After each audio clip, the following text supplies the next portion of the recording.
Hey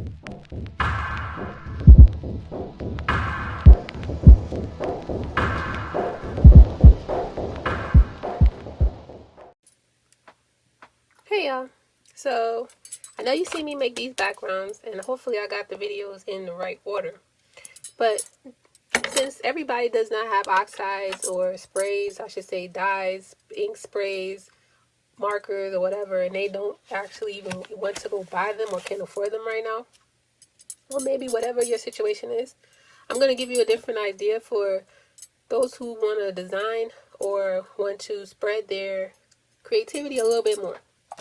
Now, one thing that you can do, even if you can't buy something, you like free things, right?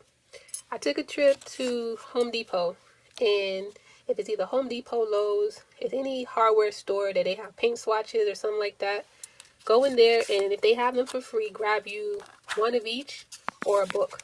Now, here's my idea.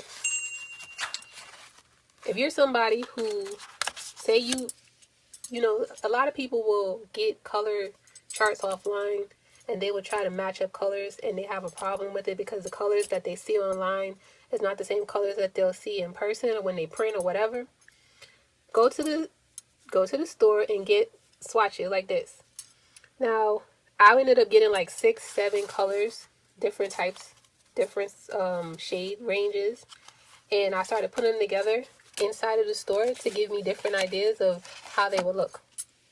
For the blues, I just started grabbing up like blues and purples that look together, and I was like, this could be a color scheme of 3, this could be a color scheme of 3. I could put in the white if I needed to have a pop. This is more something that goes with, I was looking at whites, and for the whites, I had the ultra plain white. Let me show you. I'm digging these up. You got statement white next to the vibrant white, next to the smoky white. These are all different shades. Yellow white, like a pure white. These are like ultra pure whites. They're all different shades of paint swatches or literal paint that you could buy inside of the store. But because it's in front of your face, you could take it and you could sample it and use them in your designs. See the blue? You could do a color scheme with these 3. You could do a color scheme with these 3. You can make it however you want. And they had golds, blacks, whites, blues, reds, greens, purples, all kinds of shades. See the difference between the blacks? So here you have limousine leather. And then you have little black dress. And then you have black. See the difference between the blacks? This one looks more like a charcoal, the little black dress. The limousine leather looks a little bit more shiny. It's a different type of black. But you can use these inside of your designs and match up your color scheme better. Now, say you can't get the swatches because they might charge you for getting them. I was like, okay, well, they usually have these types of books inside of the store because they want people to come and buy the swatches and they'll let you take them. So here's where another color scheme. Now, as you see, this is how this room looks. And the color scheme matches up to this color scheme. If you like that color scheme, how this room looks, sample the colors off of here and use them in your design. Now, I know and I have said before that they have these color swatches and a whole bunch of different types of swatches and brushes and stuff inside of Creative Fabrica. And I've said that, you know, if you have the subscription, take advantage of getting as many color swatches and PNGs and, you know, brushes as you possibly can. But if you don't want a subscription or you can't get a subscription, you're not limited by getting colors. And this is also good for those who, like, say you have problems with your eyes and your colors is off. You might have to have something, like, in front of your face so that you know what your colors are looking like. This is another thing that you could do. As you know, I'm one who's saying go make a swatch sheet. Now, these are also swatch sheets. While these are individuals, these are from another brand. So, these are Dynasty paint. These were, I think, Bayer paint.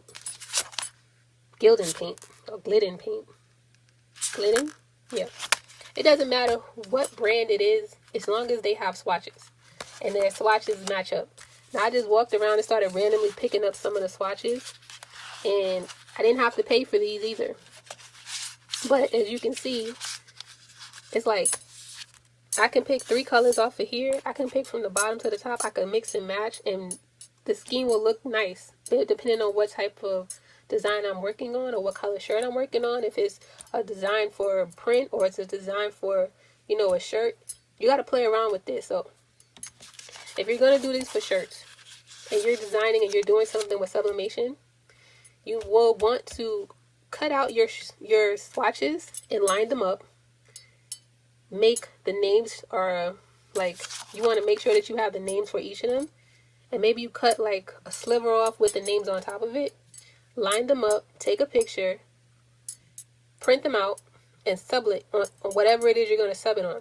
Because I remember I told you a long time ago, you want to print whatever you're going to be printing on, you want to have a swatch of that. So you don't have to go back and look for what is this color going to look like on this cloth, what does that color look like on that cloth.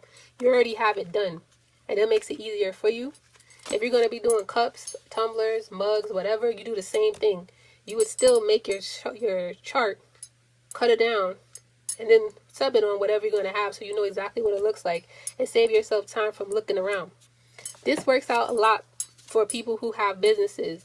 If you're somebody who you're starting a business or you have a business and you don't have swatches, and I've been saying for the longest to like get into the habit of having your swatches, especially if you're making custom work and you want people to be able to like come and buy from you, but you don't want to have to do the whole run around of what color does works with this, or they're not sure about their color scheme. This is why you have your swatches already made. And let me show you this last one. Here, this is the same color. This is bare paint swatch. This is the same color, but it's in different shades or different finishes. So it started with flat, like the flat color, what it looks like, then it goes matte, all the way down to a high gloss, or a high gloss enamel, I should say. Now, if you're doing print work or you're doing like digital work and you're going to sub it, you know that you can't always get your work to transfer. It depends on how vivid your inks are. It depends on like how your software is. It depends on like how you print, whether or not what you're doing and what you're doing it on is going to translate the shades, the shadows, and effects that you have inside of your print work. So be mindful of that. If you're going to do an obvious like cut between your work, meaning you would have like say it was this color here, and then you had this color. Then you wanted to use something lighter so that it would carve it out, so it bring it forward, so it's more of a foreground image instead of a background image. You would use these lighter tones to pull it from the dark, because this would be your background, this would be your foreground, and vice versa. I mean, if you were doing something with a light or white background and you wanted it to come out startling, whatever, with a darker color, and then bring in the middle tones, you have that as an option as well. I hope this helps, and I hope you, this idea works for you.